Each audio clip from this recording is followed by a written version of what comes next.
of the poem or Casuarina tree. The stanza, it shows deep connection with the tree. Through the image of waves, she takes us to the foreign land which is unknown yet well known, where the waves gently kiss the classic shore. तो वो जो third stanza में वो हमें waves की जो image है उसके थ्रू हमें वो कहाँ ले गई, हमें एक फॉरेन लैंड में ले गई और कहाँ पर ले गई, unknown yet well known. So she says unknown yet well known to the eye of faith. She is referring to the line of the last line of the third stanza where she talks about unknown land. तो जो हम मानते हैं कि after death हम कहाँ चले जाते हैं, एक ऐसी लैंड में चले जाते हैं about which we don't know. तो कह रही है वैसे unknown land है, but it is very well known to the eye of faith. Those people who have faith in God, they very well know that after death they go forever in the lap of God. हम किसकी शरण में चले जाते हैं, हम भगवान के पास चले जाते हैं. तो ये कह रही हैं कि वो जनरली जब हम बात करते हैं कि हमें पता नहीं हम डेथ के बाद कहाँ चले जाते हैं, पर ये कह रही हैं कि उनको अच्छे से पता है जो कि भगवान में विश्वास करते हैं. So well known to the eye of faith कि हम कहाँ पर चले जाते हैं, भगवान की शरण में चले जाते हैं. और कह रही हैं कि ये जो लेमेंटेशन है, ये जो दुख है एक्सप्रेस बाय द ट्री, वो कहाँ पर पहुँच जाएगा, अननोन लैंड में पहुँच जाएगा, उस लैंड में पहुँच जाएगा which is well known to the eye of faith, जहाँ पर कि उसके भाई बहन सिबलिंग्स जो हैं वो रेस्ट कर रहे हैं. They have gone into eternal sleep. और कह रहे हैं कि ये जो लेमेंटेशन है, दुख है जो ये ट्री ने व्यक्त किया है, वो कहाँ पर भी वो उनके भाई बहन के पास तो पहुँच ही गया है, पहुँच ही जाएगा. लेकिन कह रही है कि मैंने भी उस वेल लेमेंटेशन मॉर्निंग, उस दुख को मैंने भी जो है वो सुना है. कहाँ पर सुना है, far far away in distant lands. When she was away from India and she was living in Germany and France and Italy, तो कह रही है कि वहाँ पर इन्होंने जो है वो ये लेमेंटेशन इन्होंने भी सुना है. So this shows the deep connection with the tree and with her siblings, कि जो ये दुख एक्सप्रेस कर रहा है ट्री, वो न केवल उसके सिबलिंग्स के पास पहुंचा है बल्कि उनके पास भी पहुंचा है इन डिस्टेंट लैंड्स दूर दराज के उनकी जो फॉरेन कंट्रीज़ हैं. बाय मैनी अ शेल्टर्ड बे. और वो लैंड्स कहाँ सिचुएटेड हैं, बे के किनारे सिचुएटेड हैं. और जो है बे आप जानते हो, खाड़ी. But many a sheltered bay when slumbered in his cave the water wraith. Now water wraith is a faintly visible spirit, an apparition, shadow. Here it means the spirit of the sea. wraith इसका मतलब है वो spirit, आत्मा जो हमको दिखाई ना दे. और ये यहाँ पर उनका मतलब है कि जो सी की आत्मा, सोल ऑफ द सी और द स्पिरिट ऑफ द सी. तो स्लम्बर यानी सोना. तो ये इमेजिन कर रही हैं, दिस इज़ द इमेजिनेशन, कि जो वो समुद्र का जो वो है स्पिरिट है, वो कहाँ पर सोया हुआ है, अपनी केव में. और एंड द वेव्स जेंटली किस द क्लासिक शोर.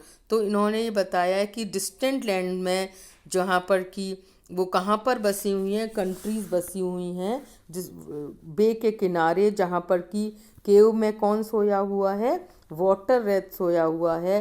सी का की जो स्पिरिट है वो सोया हुआ है वहाँ पर. ये कह रहे हैं कि एंड द वेव्स जेंटली किस द क्लासिक शोर ऑफ फ्रांस और इटली. और उस बे की जो वेव्स हैं, this is the imagination of the poets, कि जब when the sea waves strike against the seashore or touches the seashore, it is like kissing the seashore. So the waves kissing the seashore. So she says, and the waves gently kiss the classic shore, classic old, बहुत पुराने shore of France or Italy, beneath the moon, when earth lay tranced in a dreamless swoon, and every time the music rose. Now she is describing the night time.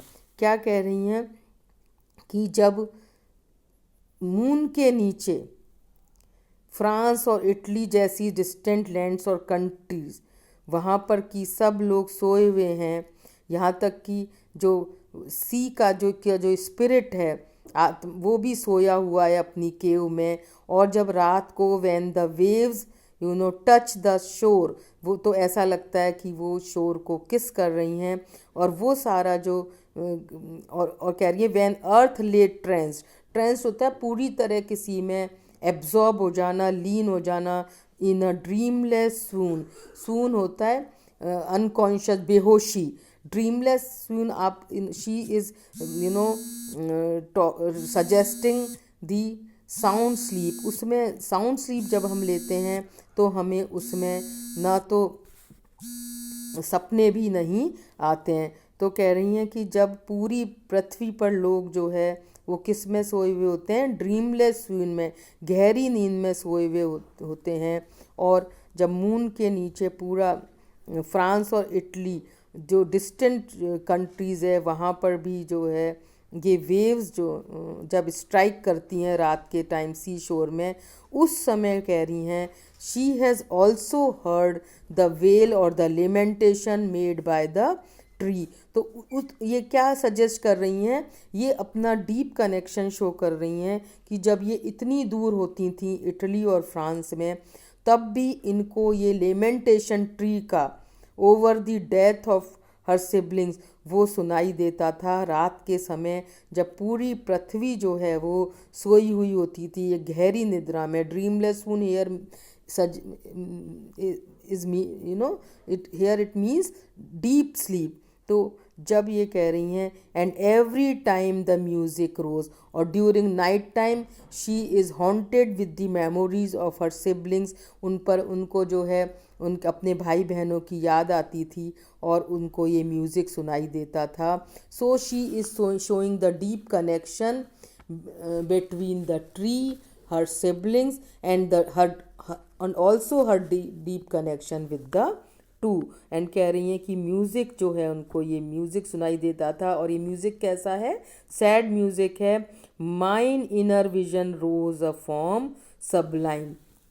Sublime होता है बहुत ही उम्दा किस्म का, शानदार, सर्वश्रेष्ठ, जो कि एक बहुत ही अच्छे उच्च कोटि का होता है. Form is structure. और कह रही हैं फ्रॉम हर इनर विजन, अंदर की जो उनकी आत्मा थी, जो विजन था, वो उसमें उनको ऐसा लगता था कि एक उसने जो है कॉन्क्रीट रूप धारण कर लिया है, एक स्ट्रक्चर बन करके, एक इमेज बन करके उनके सामने खड़ा हो जाता था रात के समय.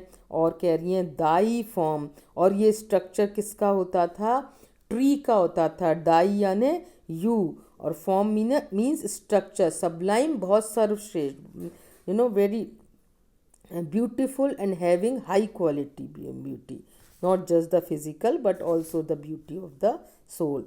So as in my happy prime, early years, happy childhood, she's referring to her her childhood period, I saw thee in my own loved nature, native clime is climate, native clime is India. तो कह रही हैं कि जो है मैं जब distant lands में तब भी मुझे when she was haunted with the memories of the past, तो वो एक ट्री का जो स्ट्रक्चर है वो उनकी आँखों के सामने आकर के बिल्कुल खड़ा हो जाता था. और वो स्ट्रक्चर कैसा है, it is not an ordinary structure, it is a Sublime structure having high quality. और कह रही हैं वो form and the structure which arose before her eyes in her distant countries, it used to be the same which she used to see when she was a child. कह रही हैं thy form o tree as in my happy prime, जो happy childhood में जो मुझे वो structure दिखाई देता था, वो सेम स्ट्रक्चर मुझे जो है आज भी वो डिस्टेंट लैंड्स में दिखाई देता है, चाहे मैं इतनी दूर हूँ उनसे। I saw the in my loved native climb, कह रही है the structure is the same, जो कि वो कब देखती थी, दी मीन्स यू, जब वो मैं देखती थी, कहाँ देखती थी, मेरे खुद के नेटिव कंट्री में, इंडिया में। और she says loved the country which she still loves very much. So this shows the also the kind of longingness that the Indian writers uh, who are living in foreign countries, so they still feel a kind of deep connection with their native countries. So this also shows the nostalgia and the longingness then that the diasporic and other writers who were born in India and then later shifted to other countries, the kind of connection they feel for their native land. तो ये जो poem है वो ये भी express करती है, क्या एक्सप्रेस कर रही है कि जो इंडियन राइटर्स जो कि इंडिया में पैदा हुए और बाद में बाहर चले गए, उनको किस तरह से इंडिया की जो है याद आती है और किस तरह से they feel connected with their native country. So this is the fourth stanza, and now I'll take up the remaining part of the poem in the next lecture. Thank you.